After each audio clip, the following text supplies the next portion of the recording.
આપણે ભણવાનું છે અધ્યાય નંબર 3. તો બોલો અધ્યાય નંબર 3 નું નામ કોને આવડે છે? કર્મયોગ. શું છે? કર્મયોગ. બરાબર છે. તો ચાલો આપણે લખી નાખું પહેલા હું. આજના આ અધ્યાયને સમજવાનો છે. આ અધ્યાય સૌથી અગત્યનો છે. આપણા રોજિંદા જીવનની અંદર આ અધ્યાય સૌથી અગત્યનો છે.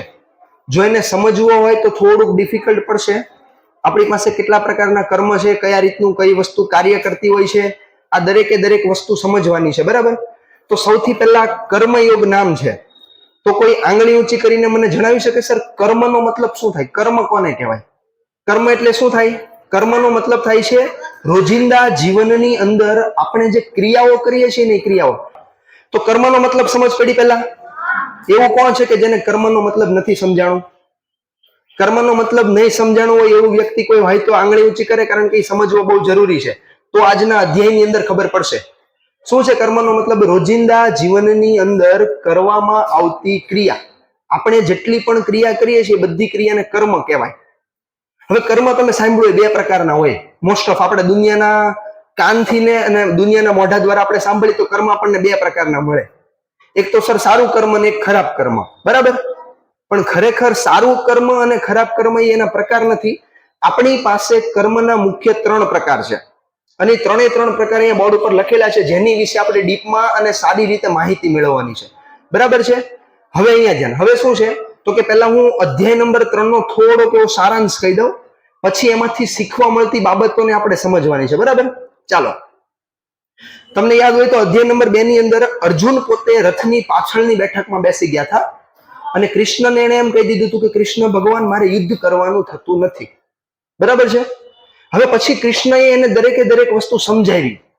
હવે સમજાવતા હતા પછી અર્જુન કૃષ્ણને હવે શું કહે છે અધ્યાય નંબર 3 ની અંદર કે હે કૃષ્ણ, તમે તો જ્ઞાનને કર્મ કરતા વધારે સારું માનો છો. કોને? જ્ઞાનને. તમે જ્ઞાનને કર્મ કરતા વધારે સારું માનો છો. તો મને શું કામ કર્મ કરવાનું કહો છો? જો જ્ઞાન જ સારું હોય તો મને ખાલી જ્ઞાન જ આપો ને. કર્મ કરવાનું શું કામ કહો છો? મને શું કામ તમે યુદ્ધ કરવાનું કહો છો? જ્ઞાન સારું છે તો. ઘડીક તમે એમ કહો છો કે કર્મ સારું છે ને ઘડીક તમે એમ કહો છો કે જ્ઞાન સારું છે. તો આમાં હું છે ને કન્ફ્યુઝ થાઉં છું. મને સમજ નથી પડતી કે કોણ સારું છે ને કોણ ખરાબ છે. તો હું તમને એવું કહું છું કે પ્લીઝ તમે મને એક યોગ્ય માર્ગદર્શન આપો. સર જ્ઞાન સારું કે કર્મ સારું? મનમાં પ્રશ્ન થાય કે નહીં? આપણી માટે જ્ઞાન સારું હશે કે આપણી માટે કર્મ સારું હશે? પ્રશ્ન થાય છે કે નહીં? જેવો અર્જુનને પ્રશ્ન છે કે જ્ઞાન યોગ્ય છે સર કે કર્મ યોગ્ય છે, તો પછી કૃષ્ણ ભગવાન એને જવાબ આપે છે. કૃષ્ણ ભગવાન કહે છે કે આ પૃથ્વીની અંદર મેં 2 પ્રકારની મુક્તિ માટેની સિસ્ટમ ગોઠવેલી છે. જો તમારે મુક્તિ મેળવવી હોય ને તો 2 પ્રકારની આપણી પાસે ઉપાય છે. સૌથી પહેલો ઉપાય, જે લોકો જ્ઞાની છે અને જે લોકો સતત વિચારવા વાળા છે ને એ લોકોની માટે જ્ઞાન યોગ આપ્યો. અને જે સતત ને સતત કર્મની અંદર રચ્યા પચ્યા રહેવા વાળા હોય એની માટે એને કર્મ યોગ આપ્યો. બરાબર છે? હવે કૃષ્ણ શું કહે છે? જો તમારે વિચારોને શુદ્ધ કરવા હોય તો જ્ઞાન મેળવવું પડે. તમારી પાસે જેટલું જ્ઞાન આવતું જાય એટલા તમારા વિચારો શુદ્ધ બનતા જાય, એટલા તમારા વિચારો સારા બનતા જાય. અને બેટા જ્ઞાન મેળવવું હોય ને તો કર્મ તો કરવું જ પડે. અત્યારમાં તમે શું કરવા આવ્યા છો? જ્ઞાન લેવા. એ શું છે? એક પ્રકારનું કર્મ છે. એટલે અલ્ટિમેટ તમારે કોઈ પણ ક્રિયા કરવી હોય ને તો સૌથી અગત્યની વસ્તુ શું છે ખબર? કર્મ. તમે જેટલું પણ કામ કરો છો બધું કામ એક પ્રકારનું કર્મ જ છે. અત્યારમાં સાંભળો છો એ કર્મ છે, હું બોલું છું એ પણ કર્મ જ છે.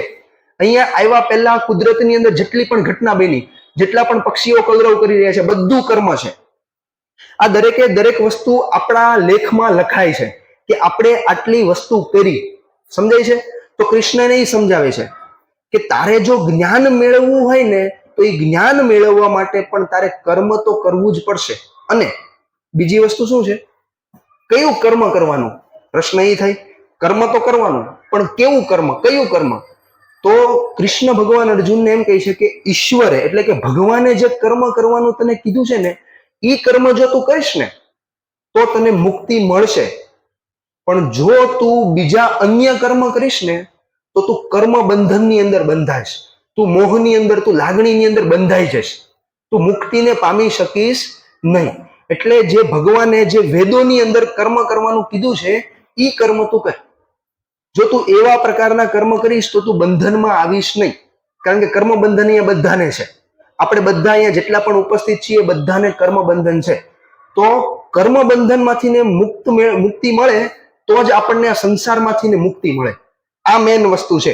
એટલે આપણો મુખ્ય વસ્તુ શું છે કે આપણે કર્મ બંધનમાં જોડાવાનું નથી. ભગવદ્ ગીતા જ્યાં સુધી મેં વાંચી છે ત્યાં સુધી મને એક વસ્તુ સમજ પડી છે. આમાં દરેક અધ્યાયની અંદર એક વસ્તુ કોમન આવે છે. દરેક અધ્યાયની અંદર એક નાનો એવો સંદેશો મળે જ છે કે કર્મ બંધનમાં નહીં બંધાવાનું.